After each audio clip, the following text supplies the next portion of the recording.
Great to be with people from the community, from Lincoln Towers, from people on the Upper West Side, longtime advocates who care very much about the future of the city. And later, shortly, we're going to be joined by Linda Rosenthal, one of the most effective members of the State Assembly, who's coming out with us today to talk about mass transit. And I want to thank everyone for coming out, because we're here to say loud and clear, we need a transit revolution in our city. And we have new data that proves what our frontline workers and working families have known all along. Rush hour is not 9 to 5 Monday through Friday. Rush hour is 24 hours a day, 7 days a week. COVID-19 sent our public transit system into freefall as offices and schools closed to protect the public health. Much of our workforce transitioned into remote work. And between 2019 and 2020, the MTA lost nearly $3 billion in fare box revenue as ridership plummeted. But many New Yorkers did not telecommute during this pandemic because they couldn't, because they were our frontline workers. When everything came to a standstill, our healthcare workers, first responders, grocery clerks, bus drivers, and transit workers literally risked their lives to keep our city running. They are our heroes. The thing is, these face-to-face jobs were never 9 to 5. The frontline workers have always been commuting during the early mornings, late nights, and weekends. And during our pandemic and before, frontline workers were left stranded on subway platforms and bus stops for trains and buses that never came. These jobs were mostly located outside of Manhattan. In fact, 61% of service jobs in food, healthcare, retail are located outside of where we are today. They're not in Manhattan. They're in the neighborhoods spread far and wide throughout our vast city. And while subway ridership went down 66% in Manhattan, it only went down a more modest 53% in the Bronx. With the rollout of the vaccine and the return of non-essential businesses, our city economic recovery is underway. And in recent months, subway and bus ridership are slowly coming back to pre-pandemic levels. But even our economy shows how much more work we have to do to build an equitable, accessible transit system, and where we need to invest our resources to meet New Yorkers where they live. This is the challenge. Weekend subway and bus ridership is recovering faster than weekday ridership, and we can't leave our weekend commuters stranded. We need to prioritize where people are and where people are taking mass transit. Check this out. 89% of jobs that are well suited for remote and hybrid work, including finance, insurance, tech, media, and other professional service, are located right here in Manhattan. And that's great, because we need these industries to come back. But we also have to recognize that beyond Manhattan, outer borough New Yorkers are working the face-to-face jobs. They need mass transit, and they need a mass transit system that shows up when they need to get to work. And that could be as early as 5 a.m., but it also can be in the dead of night. And we have to realign our subway system to meet those challenges. We need a system that works for everyone, in every borough, at all times of day. We need to relieve the traffic congestion that has plagued our city's air quality and swelled up our streets with cars for decades. And that is why we're here today. We're here to call on our city, state, and federal partners to make significant reforms to our public transportation system. We must start by encouraging employers to incentivize public transit commuting. Seattle has already done this, and we should too. Seattle says, let's do everything we can to get people into mass transit. New York City says, we're paralyzed. We don't know what to do.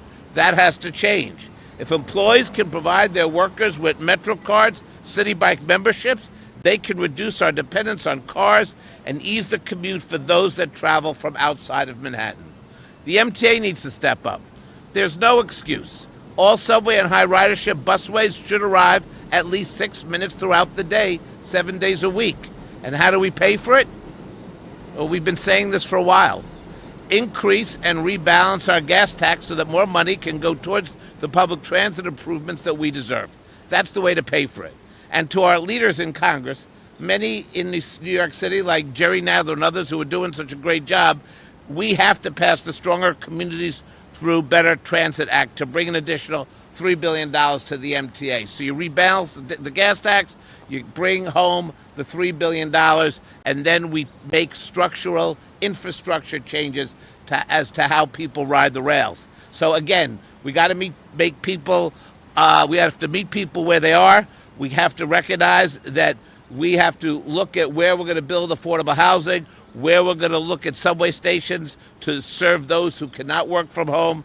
The state must adopt a 5-year plan to reopen street-level subway stations that have been permanently closed, and the city's Department of Transportation must alleviate pressure on our subways by expanding its busing infrastructure.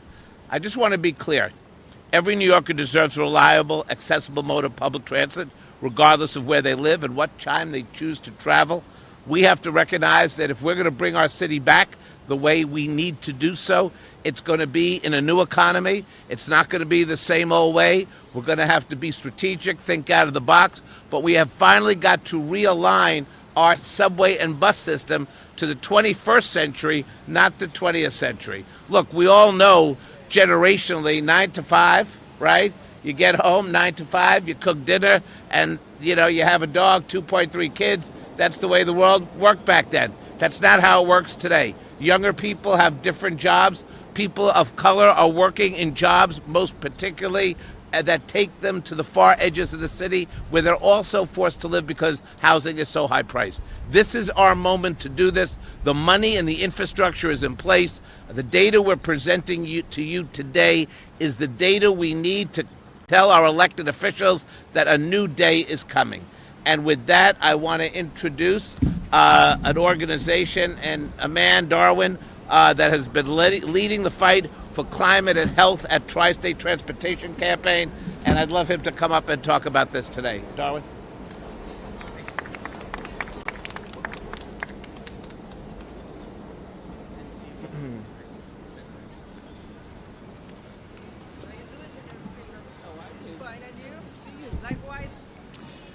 Good afternoon. My name is Darwin Kung. I'm the Climate and Health Policy Manager at Tri-State Transportation Campaign, a 28-year-old nonprofit fighting for sustainable mobility in New York, New Jersey, and Connecticut. I'm here today to commend the Comptroller's Office for his report on the impacts of COVID-19 on transit and ridership. This data will be immensely helpful for our efforts and for all the future of New York. This pandemic has changed our lives, our city, and our commuting habits. The pandemic has shown absolutely who relies on transit: the essential workers, who need it night and day. It has shown that New Yorkers demand and deserve reliable and frequent off-peak bus and train services, because those bus and trains serve the people who kept New York City moving throughout the worst of the pandemic. It has shown the need for a modern, equitable system that better serves the many types of users and uses throughout the entire city, not one built around the archaic 9-to-5 Manhattan office commuter. The latest MTA numbers show that the system-wide weekday subway ridership is around 50% of what it was before the pandemic. Weekday bus service has recovered to greater than 60% of pre-pandemic ridership. We all know that our city's transit system must adapt to this new normal. We need greater investment in our transit system, from the federal to the local level, to ensure our transit system can deliver reliable, frequent, all-day service throughout the entire city. We need affordable regional rail and bus service with rational fare policies that don't price out our communities. With a growing need to curb our carbon emissions, we must ensure that transit is the most affordable, sustainable, and convenient option to get around our city. This report from the Comptroller's Office highlights just how much our system must change to meet the needs of New Yorkers today. We appreciate the Comptroller's Office for publishing this critical piece of information, vital to our shared mission of ensuring a more sustainable and equitable public transit system for our city and our region. Thank you. Thank you, Darwin. Thank you very much. Thank you. Thank you. Let me now introduce someone who needs no introduction on the Upper West Side, but she has been a leading voice on transit and public infrastructure, as well as public health. I present to you the Assemblywoman for the Upper West Side, Linda Rosenthal. Thank you. Thank you, Controller Stringer. You know, I can talk about the Upper West Side's transit issues, and one of them is about buses. Now, the people who live here who don't go to work, the seniors who need to go to doctor's appointments, can't walk the entire West Side to get to where they need to go, have been forced to sit at bus stops, sometimes for 45 minutes to get a bus. Now, I have harped on this for many, many years, as have you, as have many others. Transit signal priority is a technology that is available, yet we don't have it here on the 104 bus. We don't have it on all the other bus routes here. The MTA, New York City Transit, needs to stop living in the past and address the needs of today. Now it's raining. They need to address that. But, you know, the MTA has been larded with hacks who aren't particular transportation experts. Hopefully that will change. The fact is, in a place like this, when we have great transportation, where it doesn't live up to its promise because the bureaucracy can't get there, imagine what it's like in the Bronx and Queens. You know, we need a whole redo, a whole reset, and I think if they follow the report that the Controller's Office issued, they're going to get there faster. So thank you for having me here. Thank you very much. Thank you. Stop. All right. Last but certainly not least, I wanted people to hear from a longtime community advocate and leader. She has been throughout the Harlem and West Side community, and while she is not yet elected, Cordell Clare is the Democratic nominee for state senate, but she's here today in her capacity as parent leader, education activist, and transit leader as well. Cordell Clare. Thank you, Controller Stringer, for coming up with this very important report. Transportation is so key, especially in communities like Harlem. A lot of people, this is how they get to work. This is what they need to get around, our seniors. And one of the things that I'd like to see funding be used for is to create more accessibility for those who are disabled. Seniors, the elderly, those who are in wheelchairs, those who can't climb up and down the stairs. We have too few accessible subway stations, and we do need improvements on that level, and we do need to subsidize car fare for a lot of our workers who can't afford to get to work on a daily basis. These are the kinds of changes and supports that I'm welcoming and that I'd love to see for the New York City transit system. It's the greatest transit system in the world. It could be greater. And that's what I think we need to focus on, making it truly the greatest that it could be for all of our residents and for all of our riders. So I am applauding our comptroller for this report. I look forward to working on issues of transportation. I'd like to see people use public transportation more, and it needs to be safe and clean and affordable. Thank you, Cordell. This is for you. Okay. That is. Hold on one second. This is. It's okay. I got this. I just don't want that to go back to the dry cleaner because it never works out. Any questions from the press for myself or anybody who's here today?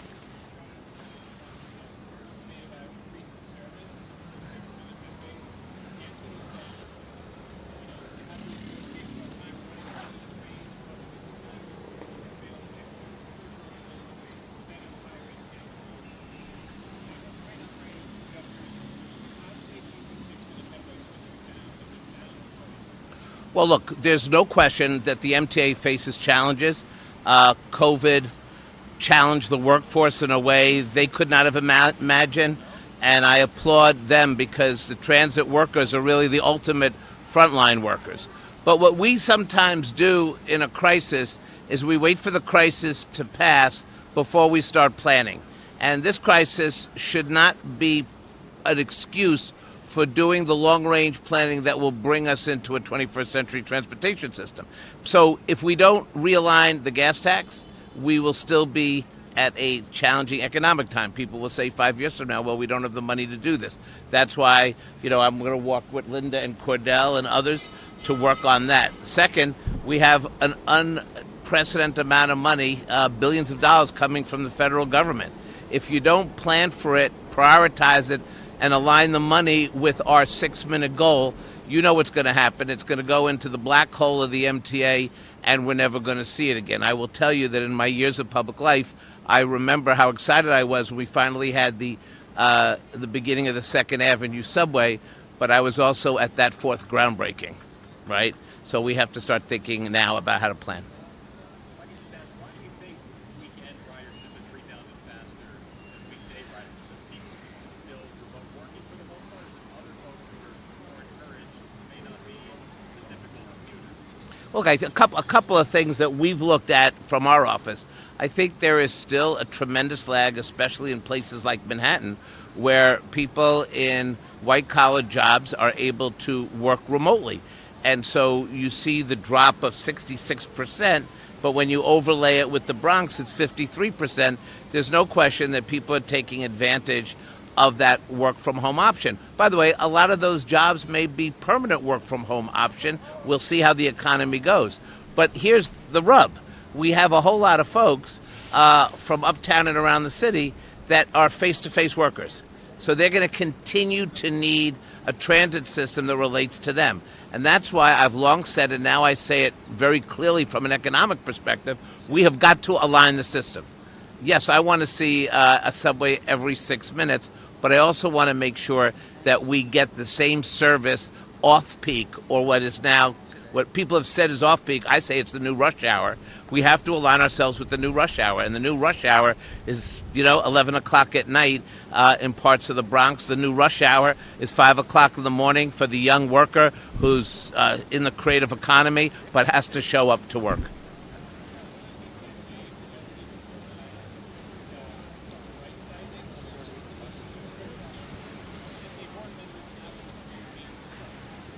Miss what?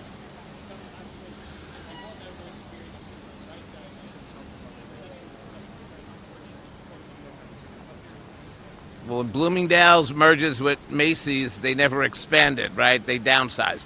So there is legitimate concern about downsizing, but I call this prioritizing. It's not about cutting services. It's about reallocating where the services are most needed and working backwards. So if you see a drop in service, or you see people who are still coming to work and at different off-peak hours, and by the way, this is not part of this press conference, but we'll talk to you about data that shows that a lot of what we're grappling with as an office workforce is staggered times people come in. So it's not unusual, I think, for the weekends to be a work day at a time when it wasn't, because people do feel uncomfortable still going back to work. But also, we've got to align our business community with the MTA and government. Seattle is doing this very well. They understand if we're going to get people back into the system, get back to people in the office, people need some help. A city bike, a Metro card, and we need our business community and our government to jointly be cheerleaders for our great mass transit infrastructure that we're going to build out on our streets and we have in place that's been here for 100 years. Oh, that's not the new phone. Oh, sorry.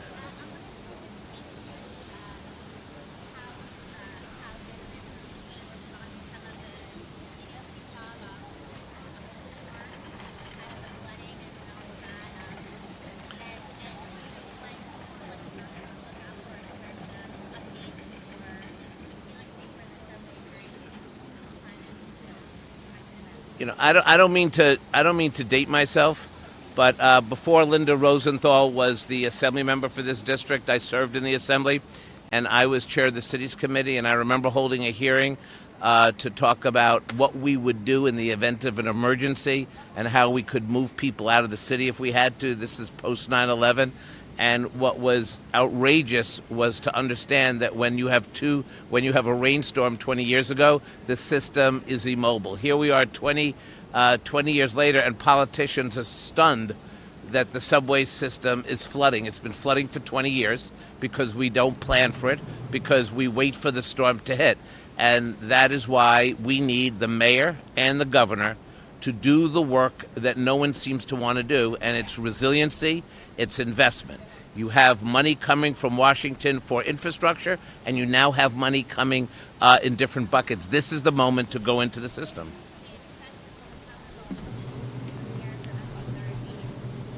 You start with the governor and you work your way down. And the reason we're here is we're presenting the data and the plan.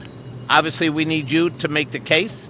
And hopefully we're going to build a coalition with rider activists and elected officials like Linda Rosenthal and Cordell Clear, who are going to take this case to Albany. But we've got to move now. Okay. That's a personal question. Come January 1st, there'll be a new controller in office. Do you have any plans? I'm going to get on the subway and look for a job. I don't know. I got my Metro card ready to go. All right. Thank you, everybody. Good to see you. Good to see you. Wait, Thank I don't you. have a hood. No, I gotta. Great. Thank you. Don't lose this. Did you get my phone? I have your phone. I got half of it done. We got to do the other half with Alex, but I didn't know if you wanted the umbrella and hold it. Oh, thank you. Thank you. I'm okay.